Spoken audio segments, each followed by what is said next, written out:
again, watched the clock. Hours came, went. Was she coming home now? That's not what it says at all. Let me reread that. Watched the clock. Hours came, went. Was she coming now? Blood boiled. Hate. Oh, such sweet hatred.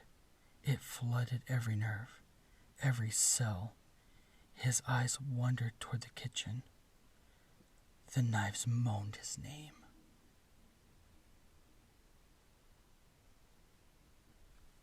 Wow, I like that one a lot too. That one's really short and sweet, and kind of like how the person in the comments said, they read that in like Orlok's voice. I like that little take.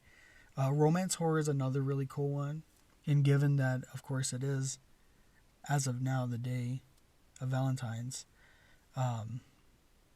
romance horror is a really interesting one I want to look a little bit more into. It looks like Evan the Nerd 83. Looks like they have a couple of ones that they write as well. Let's see. And it looks like this person kind of deals more in like maybe cosmic horror is what it looks like, kind of like the names. It's Eternity, Behind the Flesh. It's just kind of the vibes I'm getting just from the titles themselves. Usually whenever I look for a story to read, the titles are usually the ones that'll grab me and pull me in.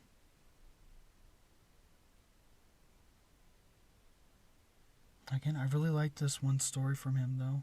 We're going to go ahead and like it, and we're going to keep moving on, see what else we can find.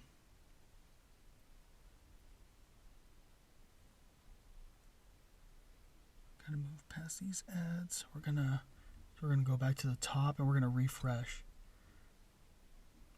One of the things I really like to do is go through the latest, because it's going to show me the ones that are most recently updated.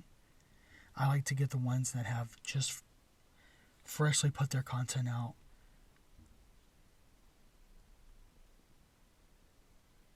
Some of the creepypastas, they're a hit or miss. Usually if you're within that subreddit enough, then some of them you are more prone to reading. Some of them, they do get a little bit longer, so we will move a little bit past those. I know if I'm making like an actual YouTube video, I will stop and read those. But for something like this, we're going to be looking at some of these shorter stories. This one doesn't seem too long. Let's see. And again, I do like new wave horror as well. Kind of like mixing in modern technology to weave into your stories. I like those as well. This one's coming in from user, I'm not even going to try to pronounce it. It's KUL art. Again, r/short scary stories. This title is Ride Share Can Be Dangerous.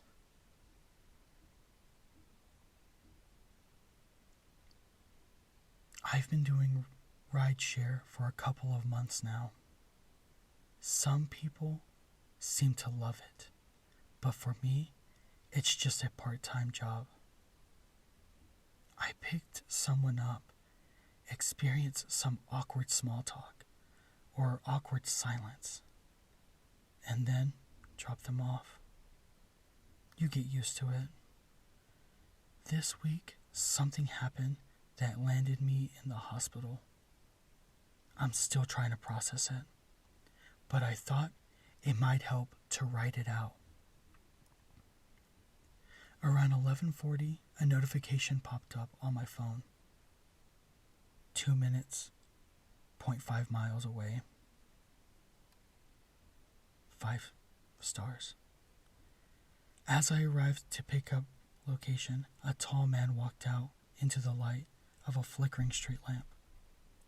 I rolled down my window as I pulled to the stop. "Hey man, are you waiting for an Uber? John, right?" He didn't look up, but he began walking over to the car door. Honestly, not that weird, especially so late at night. Through the rearview mirror, I tried to catch a glimpse of his face from the under his hat. Human instinct, I guess, but saw nothing. He stuffed his lanky body through the car door, keeping his vision trained on the floor the entire time. I decided not to press him and swiped the start trip on my app. He was going to the public park, around 5 minutes away. As I pulled away from the curb, my conscious choice to stay out of his business turned into an unconscious question.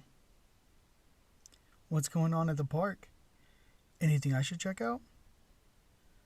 I checked the rearview mirror again, and through the dim light, I could barely make out the bottom of his face, his chin, his mouth. It was repulsive. Through his scruffy beard, a thick, orange fluid was leaking from his gaping mouth. Filtering through crooked yellow teeth that jutted out at every possible angle. It was as though someone had tried to fill his mouth with as many teeth as they could fit. His face was covered in a number of weeping red wounds, almost as though someone had been clawing at his face. He seemed to realize I was looking at him. I tore my eyes away from the back seat and back onto the road. We were swerving to the side of the street. It was a wonder that I hadn't driven into anything. I tried to rapidly adjust the car, but the sound of him moving around in the back seat made it hard to focus. A hand grabbed a chunk of my hair and started pulling it into the back seat. My head was slammed into the headrest, causing the car to veer again suddenly. The passenger was thrown against the side of the car with a heavy crunching sound. I tried to regain control of the car yet again, scanning for a place to pull over without getting run over. A sound began to reverberate through the car, hands clawing at the seats, trying to regain their position. But so did something else, something horrible, rasping and scraping coming from the man. Quiet, but getting louder with every passing second. He was squeezing out a grotesque, syrupy laugh that seemed to be fighting to get through the orange liquid spraying from his mouth. My chest felt tight, like it was trying to contain the force of the scream I hadn't yet screamed. I went for the car door, but he grabbed my arm and tried to pull me back as hard as he could. I reached across my body to fumble for the mace I kept in my glove side compartment. His laughter filled the entire car, echoing around the interior, filling my mind with visions of what he might do if I didn't get out of the car right now. Then it stopped. He slammed his hands on my shoulders, holding me in place. The scream welling in my chest broke through. Let me go. What are you doing? Why are you doing this? I flailed my arms, trying to break free from his grip. But his grip only tightened. His face was pressed against mine now. The wetness of my tears streaked... Oh, we're going to redo that one. The wetness of my tears streaked face mixing with the sticky liquid that covered his. He knew that he had me right where he wanted me. He spoke for the first time directly into my ears, a quite hungry whisper, crackling and bubbling with every syllable that he seemed to be forcing out. Where are you going? I need you.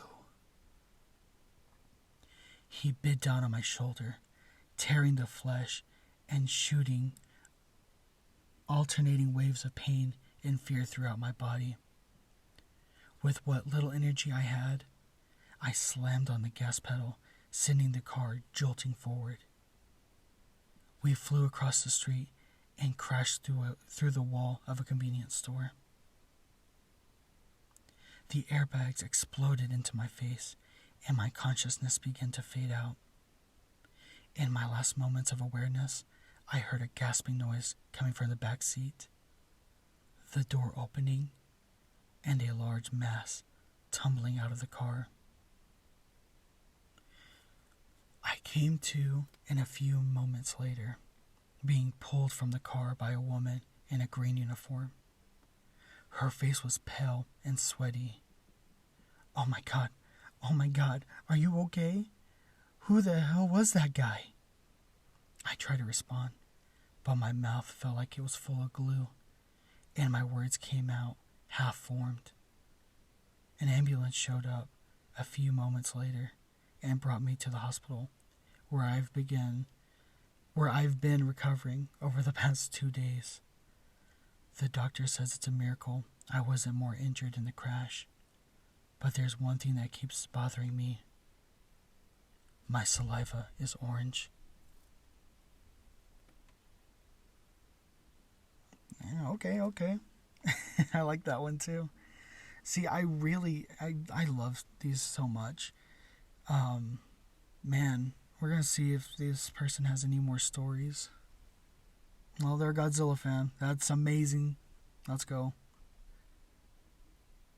Oh, I like it. So it looks like they do a lot of artwork. That is amazing. Okay, so it looks like they dabble in a little bit of horror writing. Their looks like their main focus looks like it's art. This is really cool. So, I guess if you're looking for art, or if you want somebody who does art content, maybe give this user a look at. Looks like they also have a TikTok. So, if you go and find their page, it looks like all their links will be there. So it looks like this may not be the only place they put their artwork. Okay, let's keep it going then. Let's see. I think we got time for one more story. We're going to keep this as a short stream.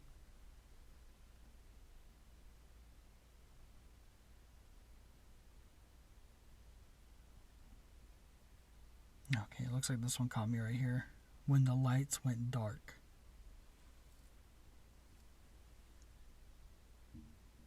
Okay, so this one's from user Yolk Yikes on Short Scary Stories. All right. When the lights went dark,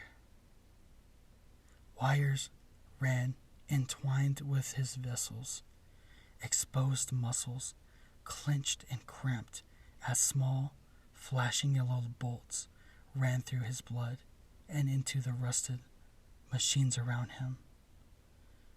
The man was over 200 years old, but so little remained of his skin to exhibit his wrinkled age. A combination of man and machine, so clearly, and withering man, twisting and shifting in agony in a slow, thriving, constant motion. Those that first harnessed the man's power in the age of industrialism have long died, and since then, the wired man's real name had been long unsaid and forgotten. The young maintenance man responsible for him now referred to him as Mr. Light, as that is all he was. He keeps the lights on. He keeps the world running. He is the grid. But it hurts him. It pains him so deeply. The years have forgotten if Mr. Light knowingly made this